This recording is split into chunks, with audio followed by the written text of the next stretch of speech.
हम जीवन भर जो भी सुनते हैं, जो भी देखते हैं, वही हम बन जाते हैं। अगर हम अच्छी बातें सुनते हैं तो हमारा स्वभाव भी अच्छा होने लगता है, हमारे अंदर सद्गुण भी आने लगते हैं। अगर हम बुरी बातें सुनते हैं, बुरी बातें देखते हैं, बुरे संग में रहते हैं तो हमारा स्वभाव भी बुरा होने लगता है। इसीलिए हमेशा अच्छी बातें सुननी चाहिए, अच्छे संग में रहना चाहिए और अच्छी चीजें ही देखनी चाहिए। इसीलिए आज हम चर्चा करेंगे ऐसी 3 अच्छी कहानियों पर जो हमारी जिंदगी से ही जुड़ी है। कहीं ना कहीं उसका कनेक्शन हर इंसान के जीवन से जुड़ा है। देखने में ये कहानी आपको थोड़ी पुरानी लगेंगी, लेकिन अगर आप हर कहानी की गहराई को समझेंगे तो वो कहानी आपको आपकी जिंदगी की ही कहानी लगेगी। तो शुरू करते हैं पहली कहानी। एक राजा की 4 पत्नियां थी, लेकिन वो सबसे ज्यादा प्यार अपनी चौथी पत्नी से करता था। उसका बहुत ध्यान रखता था, उसकी बहुत परवाह करता था। वो अपनी तीसरी पत्नी से भी प्यार करता था, लेकिन उसे अपने मित्रों से मिलाने में, अपने मित्रों को दिखाने में बहुत डरता था। उसे हमेशा ये डर लगा रहता था कि ये कहीं किसी दूसरे इंसान के साथ भाग न जाए। वो अपनी दूसरी पत्नी से भी प्यार करता था। जब भी उसे कोई परेशानी आती तो वो अपने दूसरे नंबर की पत्नी के पास जाता और वो उसकी समस्या सुलझा देती थी।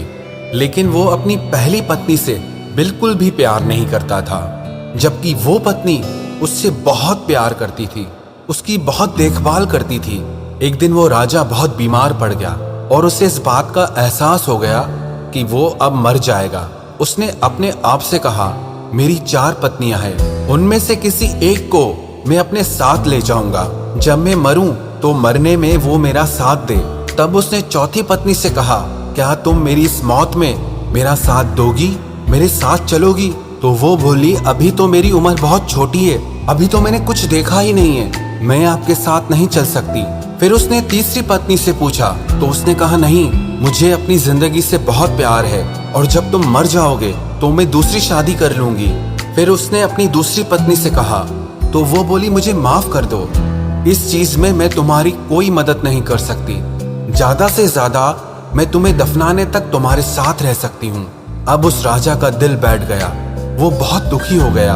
तब उसे एक आवाज सुनाई दी और उस आवाज ने कहा, मैं तुम्हारे साथ चलने को तैयार हूँ, तुम जहां भी जाओगे मैं तुम्हारे साथ चलूंगी। जब उस राजा ने देखा कि वो उसकी पहली पत्नी थी, लेकिन वो बहुत बीमार सी हो गई थी, क्योंकि उसका कोई ख्याल नहीं रखता था, कोई उससे प्यार नहीं करता था।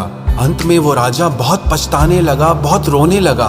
वो कहने लगा, मुझे तुम्हारी देखभाल करनी चाहिए थी, तुम्हारी परवाह करनी चाहिए थी, तुम्हें प्यार करना चाहिए था और मैं ये सब कुछ कर सकता था, लेकिन फिर भी मैंने तुम्हारी कभी परवाह नहीं की, कभी तुम्हें प्यार नहीं किया, जबकि तुमने मुझे हमेशा प्यार दिया। आप जानते हैं वो राजा कौन था? वो राजा आप ही हो, वो राजा हम ही हैं। दरअसल हम सब की भी 4 पत्नियां होती हैं। पहली पत्नी होती है हमारा शरीर, चाहे हम उसे जितना भी सजा लें, जितना भी संवार ले, पर जब हम मरेंगे तो ये हमारा साथ छोड़ देता है। हमारी तीसरी पत्नी होती है हमारा धन, संपत्ति, हमारा रुतबा, लेकिन जब हम मर जाते हैं तो ये किसी और के पास चले जाते हैं। हमारी दूसरी पत्नी है हमारे दोस्त, हमारे रिश्तेदार, चाहे वे कितने भी गरीबी क्यों ना हो, लेकिन मरने के समय पे वो ज्यादा से ज्यादा हमें दफनाने के समय तक, हमारे अंतिम संस्कार के समय तक हमारे साथ रहते हैं। लेकिन हमारी पहली पत्नी होती है हमारी आत्मा, हमारी चेतना, जो इस संसार के आकर्षण में, संसार के मोह में कहीं खो जाती है, जिसकी तरफ हम ध्यान ही नहीं देते, जिसे हम भुला देते हैं। लेकिन वो आत्मा, वो चेतना हमारा साथ कभी नहीं छोड़ती। चाहे कितना भी बड़ा दुख आ जाए, चाहे मौत ही क्यों ना आ जाए, पर वो हमारी चेतना, हमारी आत्मा हमारा साथ कभी नहीं छोड़ती। और इस कहानी का यही सबक है कि हर इंसान को अपनी आत्मा को जानना चाहिए, हर इंसान को आत्मा से जुड़ा रहना चाहिए, क्योंकि ये आत्मा परमात्मा से जुड़ी है, ये आत्मा उस ईश्वर से जुड़ी है जो हमेशा हमारा साथ देते हैं। लेकिन ये शरीर, ये धन संपत्ति, ये रिश्तेदार और ये दोस्त आखिर ये एक दिन साथ छोड़ ही देते हैं। इसीलिए हमें सबसे ज्यादा प्रेम अपनी आत्मा से, अपनी चेतना से करना चाहिए। अब दूसरी कहानी की ओर चलते हैं। एक राजा ने अपने राज्य के सभी ब्राह्मण, सभी साधु महात्माओं को भोजन के लिए बुलाया। वो राजा बहुत धर्मात्मा था, लेकिन जहाँ पर भोजन बन रहा था वहाँ आसमान में एक चील गुजर रहा था।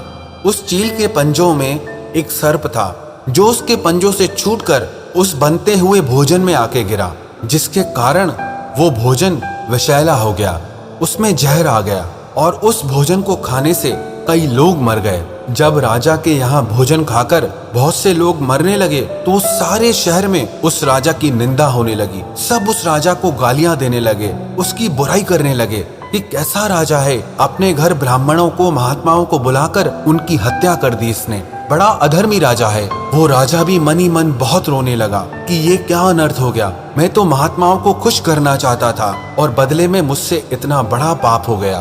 कहानी ये कहती है, ये लोग मरकर जब परलोक में गए तो वहां पर चर्चा होने लगी इन लोगों की मृत्यु का पाप, कि ये पाप किसको लगेगा? क्या ये पाप राजा को लगेगा? क्या ये पाप खाना बनाने वालों को लगेगा? क्या ये पाप